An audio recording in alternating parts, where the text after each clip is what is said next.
Assalamualaikum dan selamat tengah hari guys. Okey, video kali ini kita mau tunjukkan macam mana cara kita menangkap rotifer yang ada dalam kita punya green water ni lah. Jadi rutinnya kita sudah lakukan pembersihan terhadap kita punya green water ni, ataupun kita panggil Corella ni.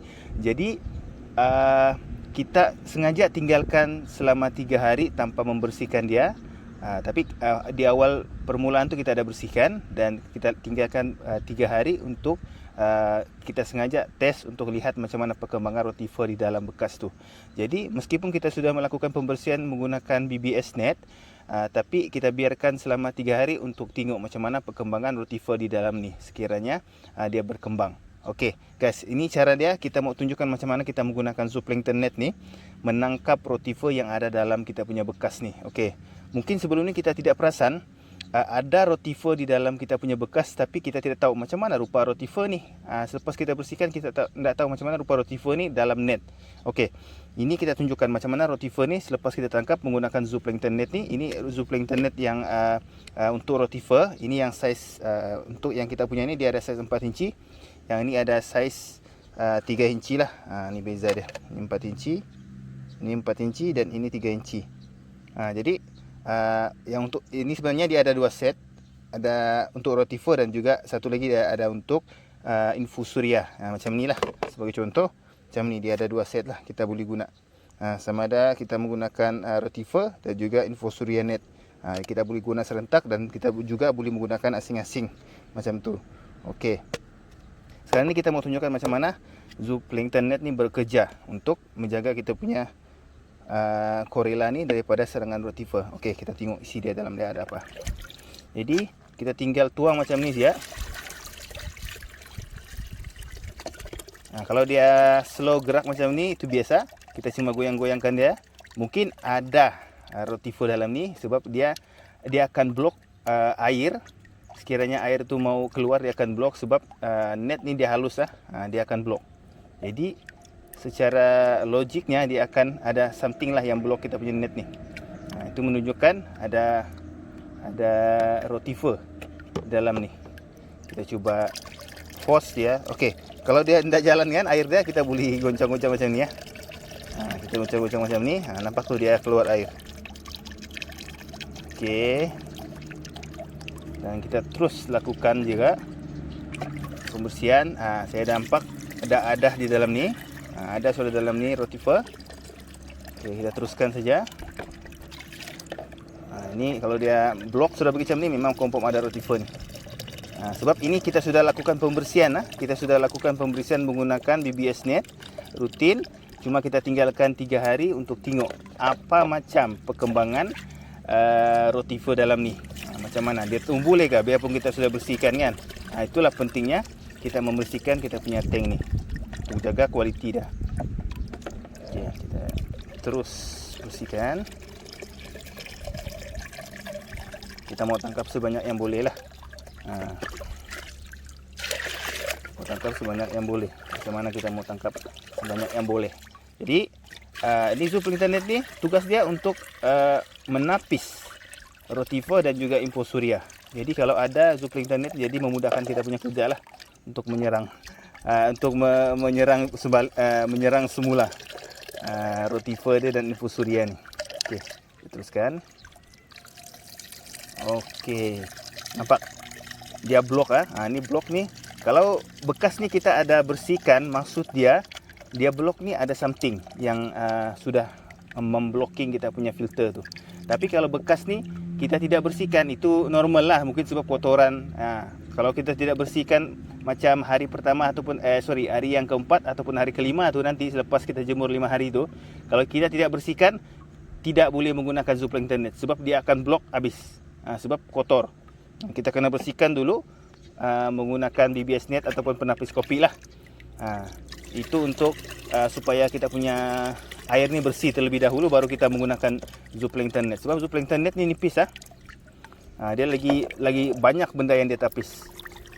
Okey guys, kita sudah dapat sebanyak yang boleh. Kita bawa semula ke dalam. Kita cuci dulu, lepas tu kita tengok. Kalau boleh nampak, di dalam ni dia ada seolah macam pasir. Okey, kita cuci dulu.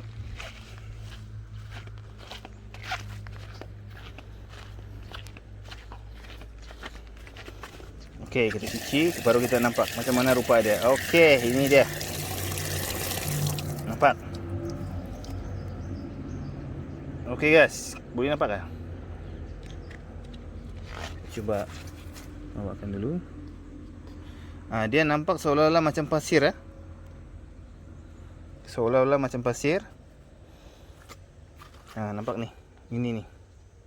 Ini seolah-olah macam pasir, betul pasir ni. Itulah sebenarnya rotifer. Kalau kita bersih, tiba-tiba kita nampak ada pasir ni. Inilah sebenarnya rotifer. Nampak? Yang pasir ni, pasir kuning ni, inilah ada rotifer sebenarnya. Okey, nanti kita masukkan ke dalam gelas, kita tengok macam mana rotifer tu. Kita cuci dan kita masukkan ke dalam gelas. Ni semua rotifer ni.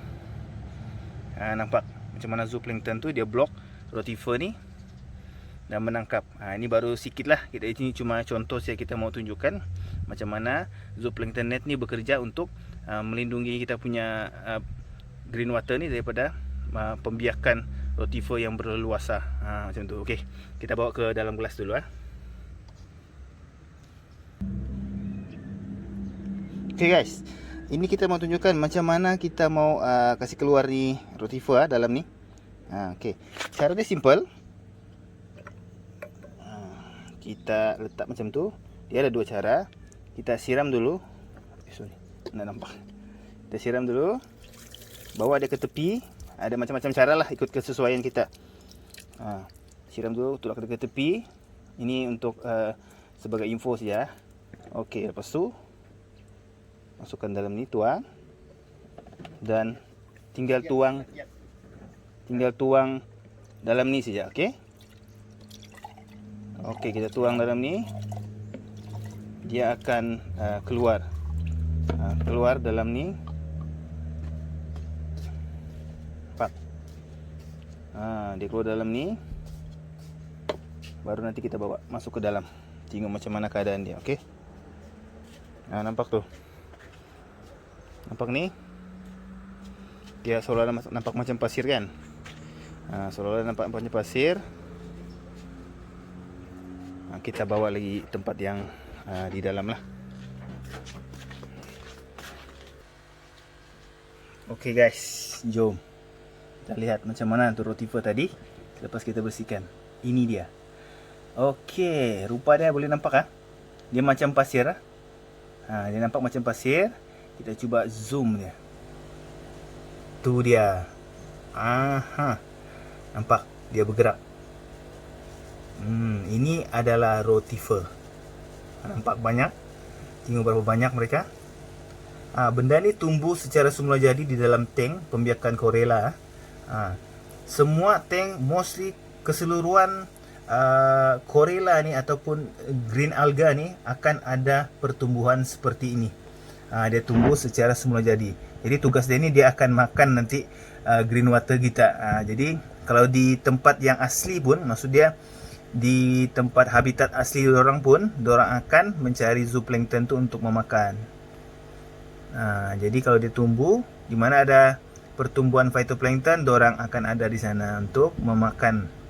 Sebab orang memang rantaian makanan orang lah memakan phytoplankton.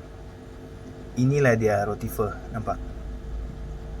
Kita cuba bawa zoom lagi. Supaya lebih jelas. Nampak pergerakan mereka. Itu dia. Inilah rotifer. Jadi diorang ni akan memakan kita punya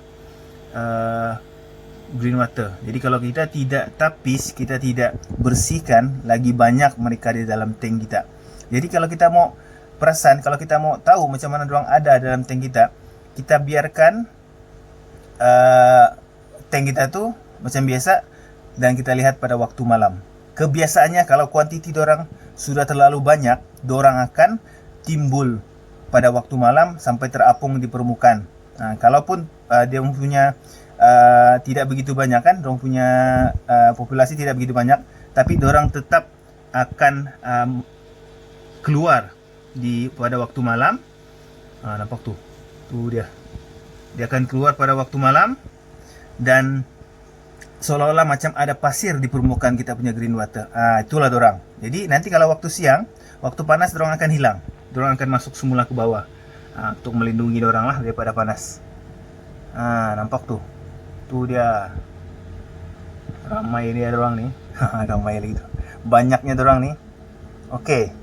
Jadi itulah fungsi dia zooplankton tuh, untuk menapis dorang nih daripada terus membiak. Jadi kebaikannya kita melakukan rutin pembersihan tuh setiap hari kalau boleh, ataupun selang 2 hari, untuk membuang dorang nih, untuk membuang daripada terus meningkat membiak dalam tank pembiakan kita. Jadi sebab itulah kita menapis, kita tekankan untuk pengguna-pengguna TGP khususnya, sila tapis tank pembiakan Corella anda untuk mengelakkan pembiakan rotifer ni akan meningkat populasi dia di dalam tank pembiakan anda.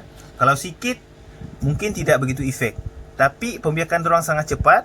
Bila dorang semakin banyak, dan kau punya green water pun akan habis dimakan oleh mereka. Jadi itulah fungsi dia tadi, zooplankton net, untuk menangkap rotifer-rotifer ni. Okey, nampak. Jadi sebaiknya kita lakukan pembersihan untuk melindungi kita punya green water. Sebab itulah kita tekankan untuk melakukan rutin pembersihan kalau boleh setiap hari. Start pada hari keempat ataupun hari kelima, kita start bersihkan menggunakan net ataupun BBS net. Boleh menggunakan penapis kopi untuk melakukan pembersihan kotoran dulu. Kita melakukan pembersihan peringkat pertama, iaitu membersihkan daripada kotoran. Lepas tu nanti baru kita lakukan rutin. Besok harinya kita bersihkan lagi, sebaiknya lah setiap hari kita bersihkan untuk meningkatkan lagi kualiti kita punya green water. Dan kita melindungi, dalam masa yang sama kita melindungi juga kita punya green water ni ataupun kita punya phytoplankton ni daripada serangan seperti ini. Jadi kalau kita menggunakan zooplankton net, pastikan anda tapis terlebih dahulu, baru kita menggunakan zooplankton net. Jadi kita boleh detect, kita terus boleh detect ada rotifer ataupun infusoria yang ikut dalam tank pembiakan kita. Kalau kita tidak tapis pada usia 4 hari ataupun 5 hari, nanti menyukarkan kita menapis. Sebab tadi pun kita boleh nampak dalam video tu, sudah kita bersihkan pun masih lagi air bergerak perlahan sebab blok oleh rotifer ni. Dia tidak lancar. Tapi kalau kita tuang seperti biasa, tidak ada kotoran, dia akan lancar. Cuma kalau ada rotifer ataupun sepian-sepian kotoran ni, dia akan blok. Macam tadi kita nampak dalam video tu, dia blok sangat perlahan. Terpaksa kita menggunakan tangan untuk memutar-mutar air tu supaya lebih cepat keluar lah. Jadi apa penyebab dia berlakunya lambat keluaran air tu? Jadi inilah dia, rotifer sedang membiak di dalam tank tersebut.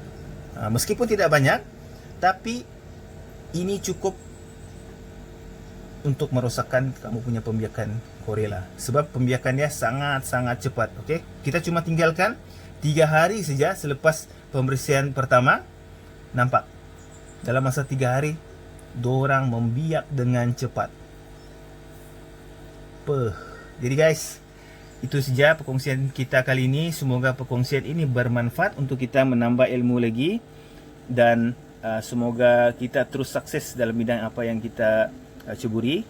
Semoga anda semua stay safe dalam pandemik sekarang ni. Keep distance dengan orang, jangan terlalu masuk di tempat yang crowded. Dan semoga semua anda dan family selamat, dilindungi semuanya. Okay guys, berjumpa lagi kita di next episode. Assalamualaikum, salam sejahtera dan salam berjumpa lagi. Bye bye.